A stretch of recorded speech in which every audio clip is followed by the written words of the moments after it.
ಸ್ಥಾನಕ್ಕಾಗಿ ಉತ್ತರ ಕರ್ನಾಟಕ ಭಾಗದ ಕುರುಬ ಸಮುದಾಯ ಎಕ್ಸ್ಪ್ಲೋಡ್ ಆಗಿದ್ದಾರೆ. ಸಚಿವ ಸ್ಥಾನ ಸಿಕ್ಕಿಲ್ಲ ಅನ್ನೋ ವಿಚಾರಕ್ಕೆ ಉತ್ತರ ಕರ್ನಾಟಕದಲ್ಲಿ ಯಾವ ಕುರುಬ ಶಾಸಕರಿಗೂ ಸಚಿವ ಸ್ಥಾನವನ್ನ ನೀಡಿಲ್ಲ. ಇದೇ ವಿಚಾರವಾಗಿ ಈಗ ಆಕ್ರೋಶವನ್ನ ಹೊರಹಾಕಲಾಗ್ತಾ ಇದೆ. ಬಳ್ಳಾರಿಯಲ್ಲಿ ಉತ್ತರ ಕರ್ನಾಟಕ ಭಾಗದ ಕುರುಬ ಮುಖಂಡರು ಆಕ್ರೋಶವನ್ನ ಹೊರಹಾಕ್ತಾ ಇದ್ದಾರೆ. ಈ ಭಾಗದಲ್ಲಿ ಕುರುಬ ಸಮುದಾಯಕ್ಕೆ ಯಾರಿಗೂ ಕೂಡ ಸಚಿವ ಸ್ಥಾನವನ್ನ ನೀಡಿಲ್ಲ ಅನ್ನೋದಾಗಿ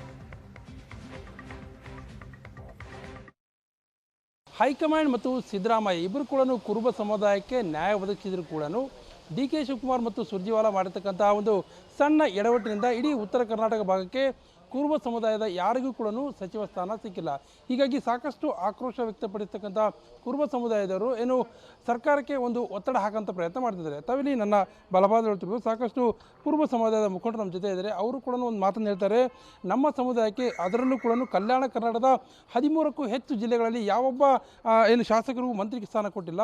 ಅರ್ಹತೆ ಇದ್ದವರು ಕೂಡ ಅವ್ರಿಗೆ ಅವಕಾಶ ಕೊಡದೇ ಇರತಕ್ಕಂಥ ಹಿನ್ನೆಲೆಯಲ್ಲಿ ಸಾಕಷ್ಟು ಅಸಮಾಧಾನಗೊಂಡಿದ್ದಾರೆ ಕುರುಬ ಸಮುದಾಯದ ಮುಖಂಡರು. ಈ ಬಗ್ಗೆ ಮಾತನಾಡೋಕ್ಕೆ ಕುರುಬ ಸಂಘದ ಮುಖಂಡರು ನಮ್ಮ ಜೊತೆ ಇದ್ದಾರೆ. ಅವ್ರನ್ನೇ ಕೇಳಬನ್ನಿ ಸರ್. ಈಗ ಆಗಿದೆ ಅನ್ನೋಂಥ ಮಾತು ಮೊದಲಿಗೆ ಕೇಳಿಬಂದಿತ್ತು, ಮತ್ತೆ ಯಾಕೆ ನಿರಾಕರಣೆ ಆಯ್ತು ಸರ್?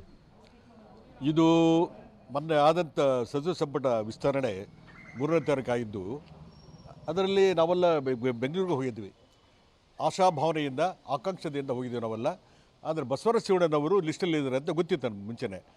ಸಿದ್ದರಾಮಯ್ಯ ಕಡೆಯಿಂದ ನಮಗೆ ತಿಳಿದು ಬಂದಿತ್ತು. ಆದರೆ ಇದು ಯಾರ ಶೆಡ್ ಅಂತ ಗೊತ್ತಾಗ್ತಾ ಇಲ್ಲ. ಏಕಾಏಕಿ ಸುಮಾರು 12 ಗಂಟೆಗೆ ಗಾಯತ್ರಿ ಶಾಂತೇಗೌಡ ಅಂತ ಹೇಳಿಬಿಟ್ಟು ಅನೌನ್ಸ್ ಆಯಿತು. ಅದು ನಮ್ಮಲ್ಲಿ ತಿಳಿದು ಬಂತು. ಆಕೆ ಅವರಿಗೆ ಇನ್ನೂ MLC ಆಗಿ ಒಂದು 3 ವರ್ಷ ಕೋರ್ಟಲ್ಲಿತ್ತು.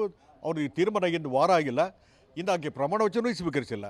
ಆಮೇಲೆ ಆಕೆ ನಾವು ಫೋನ್ ಮಾಡಿ ಕೇಳಿದಾಗ ಆಕೆಗೆ ಗೊತ್ತಿಲ್ಲ ನಾನು ಇದೆಯಾ ಅಂತ ನಮ್ಮನ್ನು ಪ್ರಶ್ನೆ ಮಾಡಿಲ್ಲಕ್ಕೆ. ಹೀಗೆ ಯಾರು ಹುನ್ನಾರದಿಂದ ಆಗಿದೆಯೋ, ಯಾರು ಷಡ್ಯಂತ್ರದಿಂದ ಇದಾಗಿದೋ ಗೊತ್ತಿಲ್ಲ ನಮಗೆ ಆಗಲಿ.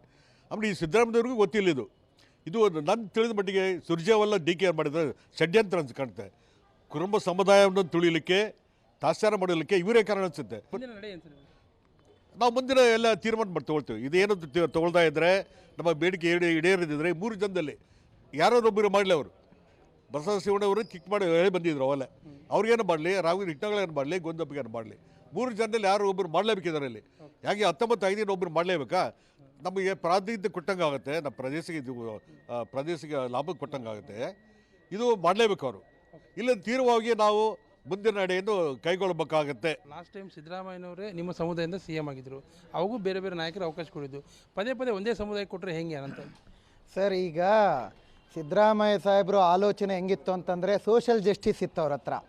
ಇಡೀ ಕುರುಬ ಸಮುದಾಯ 99% ನಾವು ಮತಗಳು ಕಾಂಗ್ರೆಸ್ ಪಾರ್ಟಿಗೆ ಹಾಕಿದ್ದೀವಿ. ಆದರೆ ಅವತ್ತು ಸಿದ್ದರಾಮಯ್ಯವರು ಏನು ಹೇಳಿದರು? ನಾನಿದ್ದೀನಿ CM ಆಗಿದ್ದೀನಿ, ನೀವೇನು ಚಿಂತೆ ಮಾಡಬೇಡಿ ಅಂದರು. ಅದಕ್ಕೆ ಮಾತಿಗೆ ಬದ್ಧನೆ, ಅವ್ರ ಮಾತಿಗೆ ಬದ್ಧರಾಗಿ ನಾವೆಲ್ಲರೂ ಇವತ್ತು ಇದ್ದೀವಿ. ಈಗ ಸಚಿವ ಸಂಪುಟ ಕೊಡೋದ್ರಲ್ಲಿ ಕೂಡ ರಾಘವೇಂದ್ರ ಹಿಟ್ನಾಳ್ ಅವರಿಗೆ ಭಾಳ ಅನ್ಯಾಯ ಆಗಿದೆ.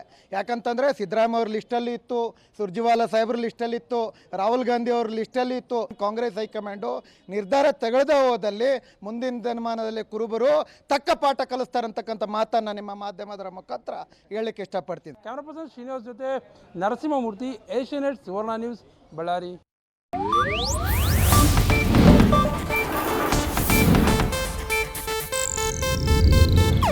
ಇದು ಏಷ್ಯಾನೆಟ್ ನ್ಯೂಸ್ ನೆಟ್ವರ್ಕ್ ಪ್ರಸ್ತುತಿ.